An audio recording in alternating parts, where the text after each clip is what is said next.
So I'm in the car with my middle son. He's 17, and we were on our way back to Columbia from a college visit. And we were looking up great majors programs in the area. He was interested, like health sciences programs, which I don't know a lot about. I'm a professor in the School of Journalism, and he was giving me all this information about programs. Such and such program's the best, and it's this far away. And I was like, "Where are you getting all this information?" Because he's just over there on the passenger seat.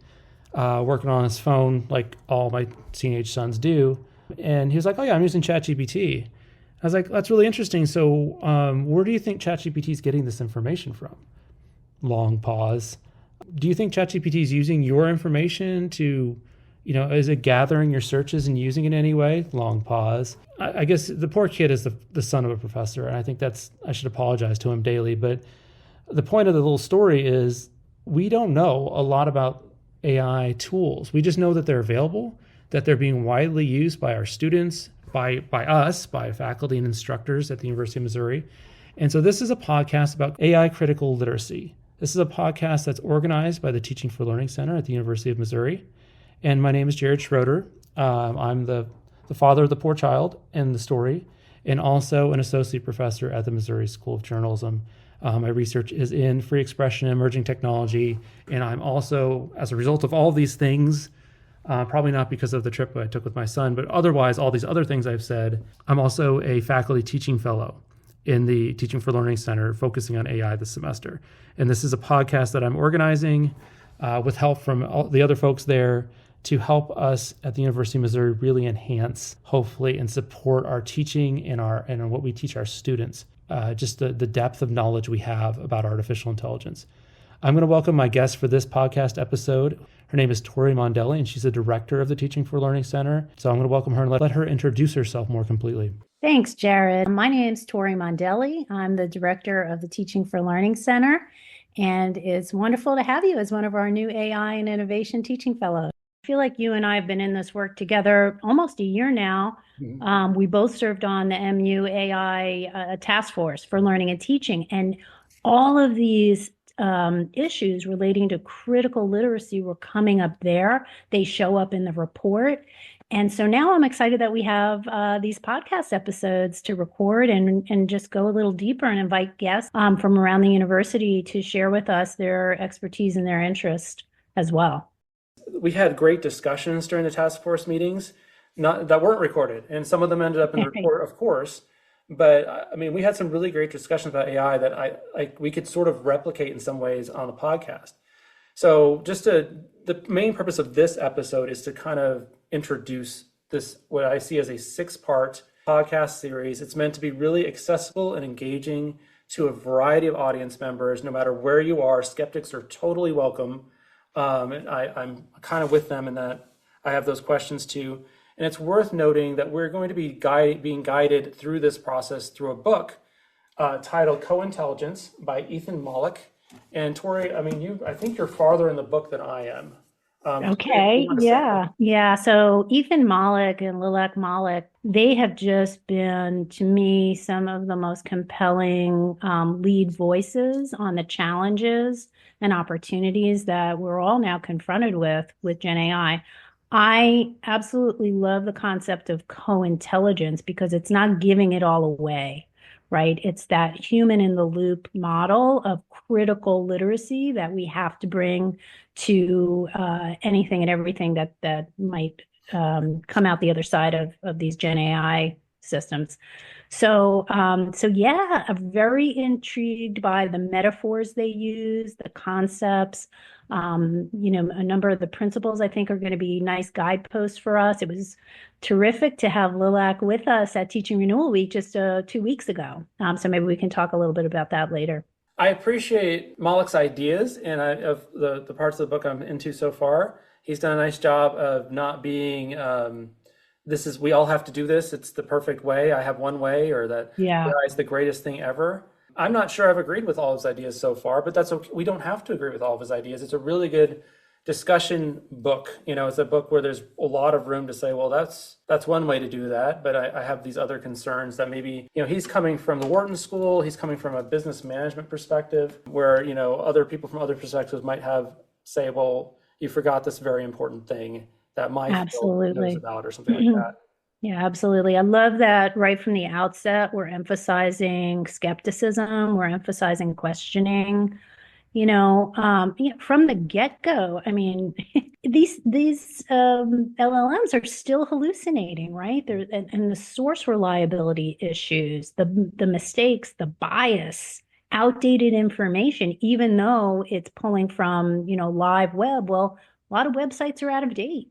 Mm. So, that's still with us. And then we have to also recognize that, and Mollick does a good, nice job of this right in the beginning of the book, that it is not thinking the way humans think, right? It's predicting, and it has very limited interpretation abilities. It doesn't get all the nuances that humans use when we are interpreting things. It's at a step with cultural relevance and such. So I am with you.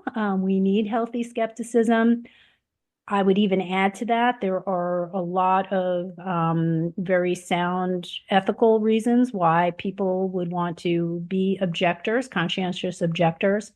And I'm really happy, with the contributions that our task force made to kind of point that out and ask faculty to be flexible with students. If you're going to require an assignment or something like that, how about some options for students who just don't want to go there? Well, the next thing I want to get to is talking about definitions. And so you already sort of brought up, like when we say AI, when we say AI literacy, when we say AI critical literacy, what are we talking about?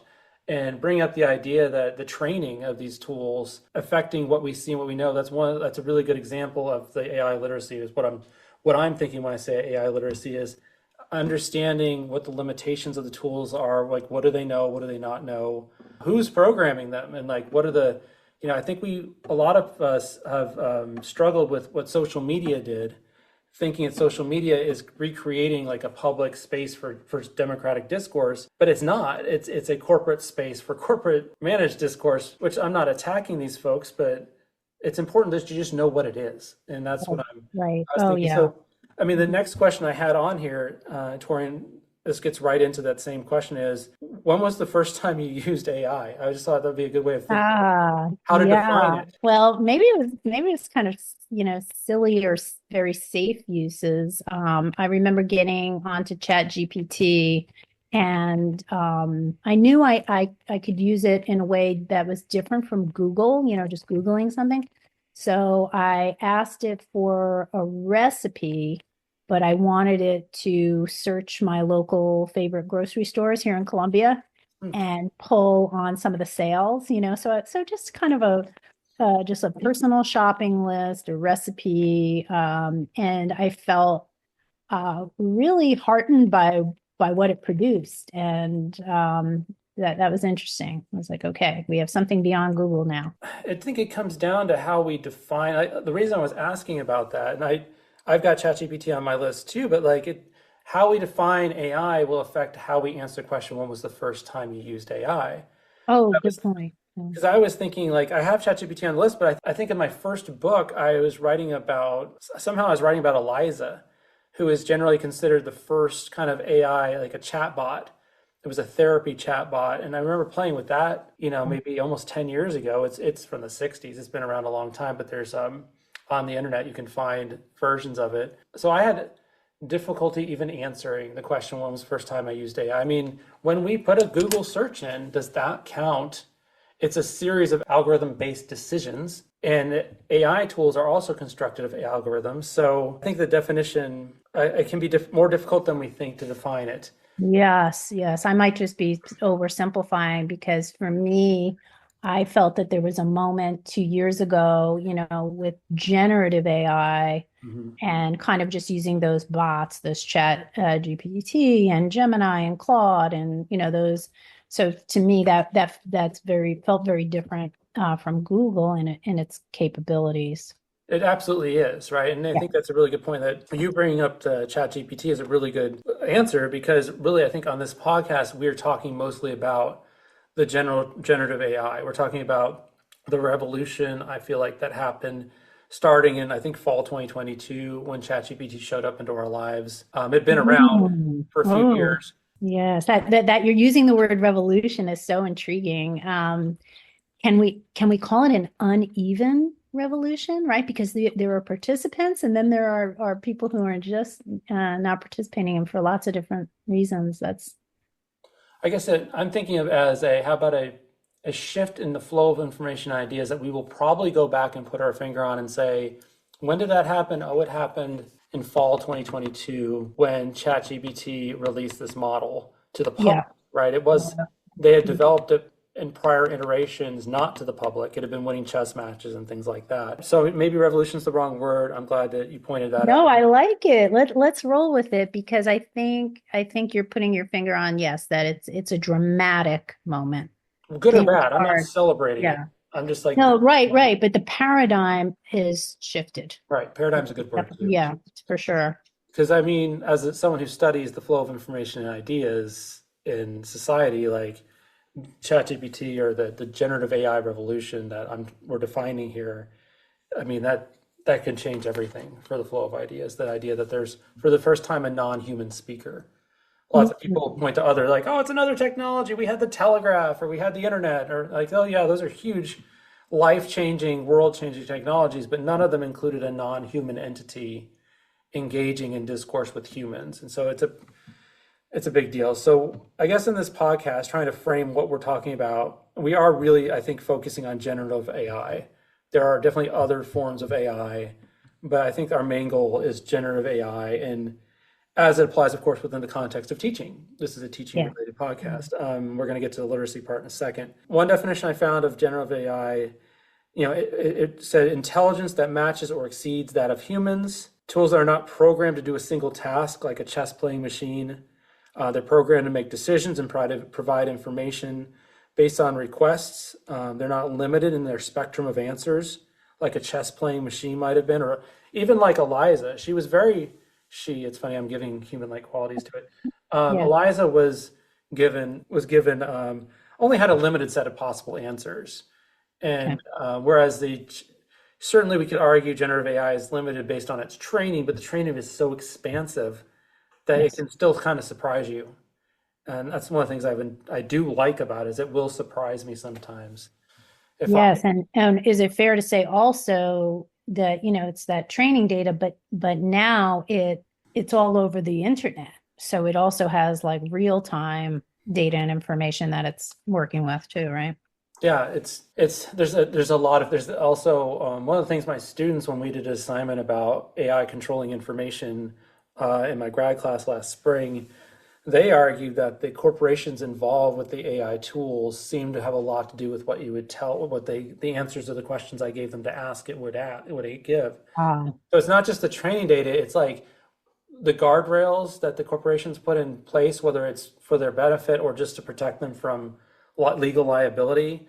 okay. They've interpreted the rules, so I don't want to get too into the weeds about that. Hmm. But anyway, so we're trying to establish that generative AI is the main focus, and but this is also a literacy or a critical literacy podcast. So what do we mean by literacy? I guess I'm being a nerdy academic who has to define all the terms. What do we mean by I'm this? I'm with you. Yeah. But it feels like we should in this first episode say what do we mean? Because really AI and literacy have a broad spectrum of possible definitions. So critical literacy or literacy, I was looking up there's not a lot of research done about AI literacy, really. It's maybe I'm not making it up, but there's not been a lot published so far. But media literacy, there's a lot. So the media literacy definitions seem to make a lot of sense for AI, though. It said the ability to critically analyze stories presented in the mass media and to determine their accuracy or credibility. So I would just change it to the ability to critically analyze AI responses or AI information presented to audience members to determine its accuracy or credibility as a potential definition. The only thing I would take issue with is that word audience, because if we are going to work with the Gen AI as a co-intelligence, Okay. we're not audience, right? We're co-designers, we're co-creators. So But user, I love that definition in general. so maybe instead of audience, it'd be user Yeah, user. or the Yeah. co-intelligence. if we say we're Yeah. the co-intelligence, I feel like Co-designer. we're giving equal authorship to the AI, and maybe we should. I don't know, but I pause and be like, well, I'm co-intelligent. Who's in charge here? Because like you and I are Yeah. co-doing the podcast. I don't know. Yes. Well, Um, I would argue that, we want to empower students and support our colleagues in our community to say, you are always in charge. Don't give that away. give that away. So maybe we can call it an assistant.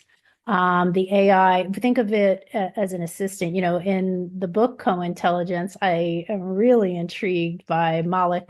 You've probably gotten this far in the book, right? Where he talks about you want to view it as an alien, Yeah. that it's, and almost, combining that idea with a very eager intern or graduate student who is super brilliant, very eager, but needs mentoring, needs guidance.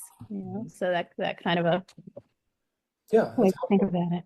So, I mean, I think AI literacy relates to the ability to recognize AI information, the ability to recognize the weaknesses and strengths of that information, the ability to understand the systems that created these tools.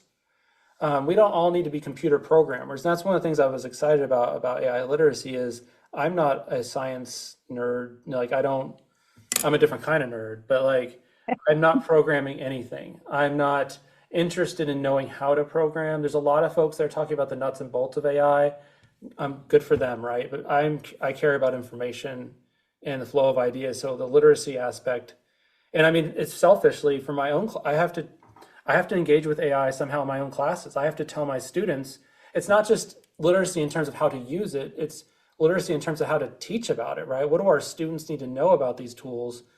So maybe I don't want to use AI in my class in a certain way, and that's cool. But I also have to tell my students how AI is being used in their field and talk to them about understanding how the tool works in the sense that they know how to make the right decisions based on the uses of those tools.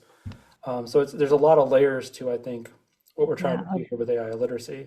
agreed. And as learners now, right? This is new for all of us. It's kind of a vulnerable space, I think, for educators because we have to keep up, and it's changing every day. It's difficult, and that's why the Teaching for Learning Center, we've really kind of pivoted to make this one of our, chief goals, to be there for campus, to be there for people who want to think through this.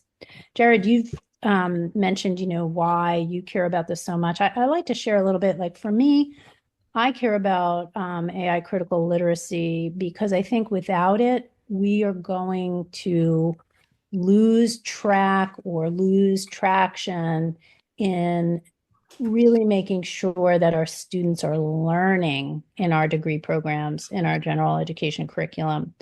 If we're just kind of loose about, oh, sure, you can use AI on any assignment and this and that, like there's a real danger here. Students then will have carte blanche to just offload the necessary practice they need with thinking, with growing their own skills and knowledge base. So yeah, there's a lot at stake. And they'll only know what the AI knows, which based on its Correct. training, or what the AI wants them to know, because it has to make a lot of decisions on what to present you. Yeah. It's like there's a lot of cool services on campus, and we're not the only ones that do it, but where you can have the library just pull a book for you. Mhm. I never use that because I want to see the books around the book I want, right? I'll go look Mhm. around, I'm going to run into some books I didn't expect, the unexpected book. And I'm afraid sometimes the AI, so you tell the AI, I want to know this thing, and it tells you. And you don't ever have the experience of discovery.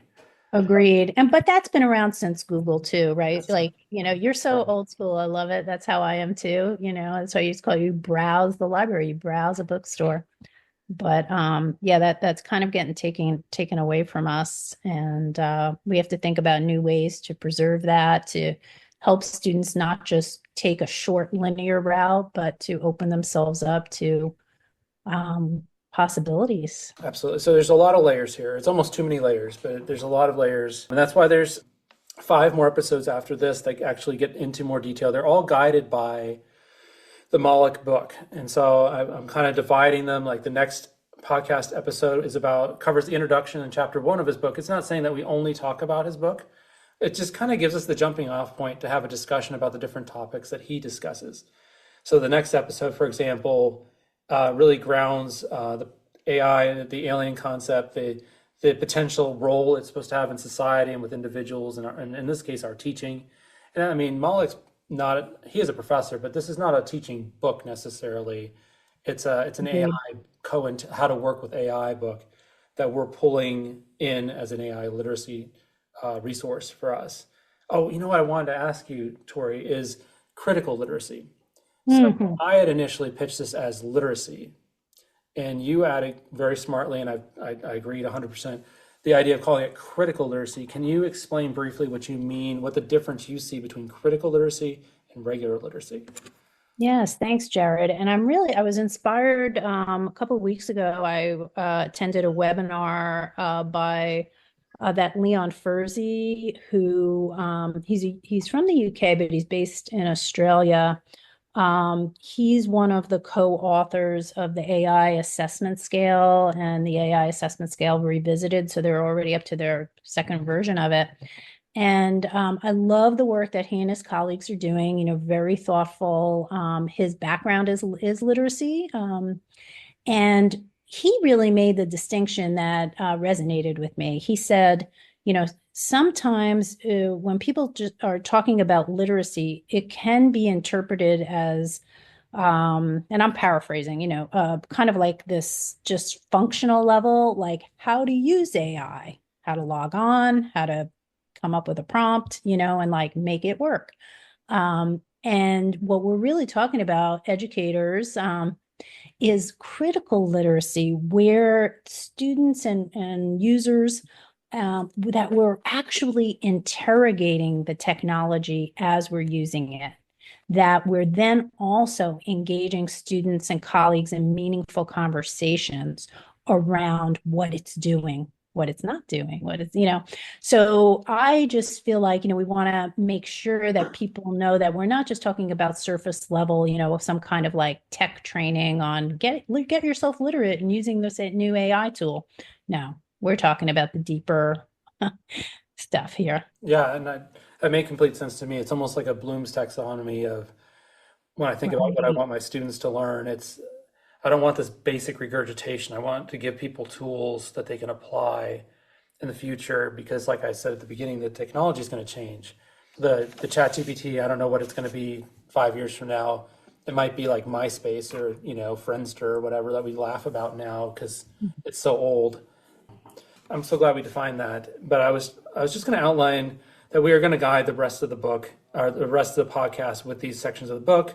Now, I wanted to note that the Teaching for Learning Center can help people access the Mollick book if they would like. Yes, we have some copies. Come on by. I think, maybe we have something like 15 or 20 copies left. So if you're one of the lucky ones who can pop in and visit with our reception, we'd be happy to get that in your hands.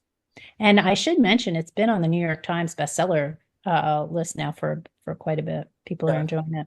Pretty accessible, probably outside of if they can't get it at the Teaching for Learning Center as well.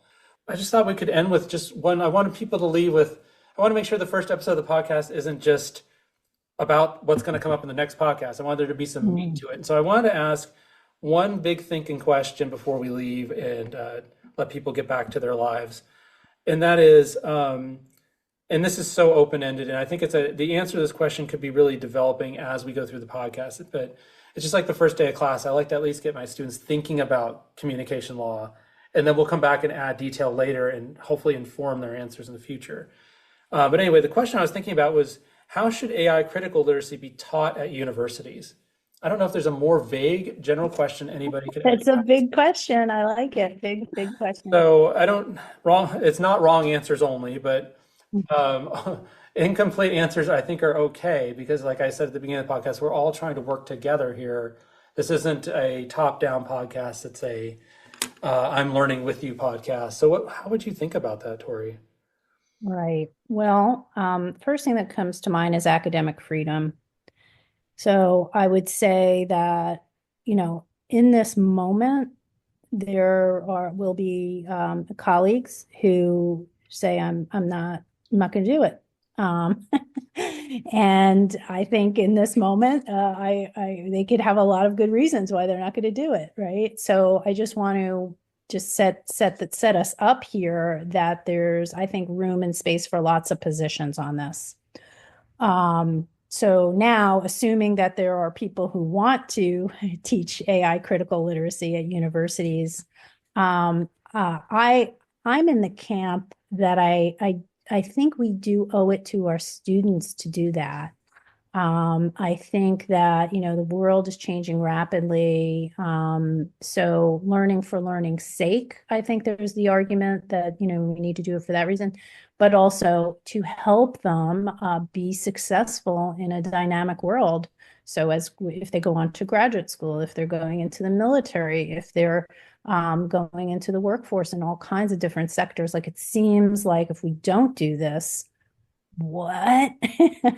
Okay, but your question is how? How should we teach it? I think the best way for that to be figured out is at the degree program level. I think that collectively, professors and others who are teaching in the degree program really need to set aside time to have deep, meaningful exploration of that. Could it also go in our general education curriculum? Sure. It's always tight space. It's difficult, Yeah. but just at the real basic level, when incoming first year students start engaging with us, what do we want them to know at the outset? So I would say there's something to be said about everybody getting basic critical literacy grounding, but then to really make it applicable, relevant, and helpful in the program, the academic program. That gets me excited, and I know we're already doing that at MU. From different conversations with colleagues around the university. What do you think? I'm asking the same question to myself as I get my courses ready. Mm. I just did that for this semester, but thinking so far it's been a weaving approach. For my field, we have it. I think it's probably for a lot of fields this way. There has not been an established set of ethics or guidelines this is the way we're going to do this in our field. I've been weaving it into my class. Say I'm lecturing about a concept. I'll ask ChatGPT about the concept or Gemini or one of the tools. I'll ask it to explain the concept and I'll put its answer up on the screen and I'll be like, hey guys, we just covered this. Can you tell me, do you feel like the AI got it right here? And so I'm trying to show students that they should question the answers they get from the AI and that to be critical of the answers. And sometimes the AI nails it and we agree as a class and they got it right. And sometimes it gets off track. And it gives me a teaching opportunity to say, these are the concepts I was trying to get to you, and look here, it's off here, and it's what it should say. So I'm trying to embed that, question these tools, don't assume they're always right. So I guess that's been my approach so far. I'm not sure it's right, but it is to incorporate the AI tools, but to question them. Sounds like an extremely sound approach, and it also makes me think of the deep learning principle. We'll call it elaboration, where you might get an answer from a student, from an AI, right? And then as teachers, how do we get them to go deeper, and really elaborate and give some more examples or problematize something or put it in a different context, these kinds of ways where we're strengthening their understanding and growing their understanding. So I love what you're doing, and I think it's really it's fertile ground for even taking students deeper. It helps that I teach conceptual classes and not, if I was teaching a practice class, it would be different, but it's a conceptual class, so it's a conceptual approach, I guess, to it. But I definitely want to model that they can question it, and that it's not always right, and that maybe it's co-intelligence, that they should be working with it like we talked about earlier. So I hope this has been a really good just starting point for the podcast. And I just enjoy having the conversation with you, Tori. Like, I mean, we're recording it for a podcast, but this is, I'm growing just sort of sitting through the podcast. Like, I'm just by doing this, I'm devoting time from our busy schedules, just like all the other faculty and instructors on campus, devoting time to thinking about this thing that deserves some attention. Yes. And thank you so much, Jared, for having the idea and leading us with this. I think there are many colleagues who want to engage and kind of grow their own thinking and skills around this, and they may not have a day to come to a conference or an hour to come to a workshop. So I love that this is a podcast that people can, put on and do other things even while they're listening, because we are all so busy. So it's just another format that's hopefully going to be helpful and useful to people. So that was Tori Mondelli, the director of the Teaching for Learning Center at the University of Missouri. And this is a wrap on episode 1 of the AI Critical Literacy podcast.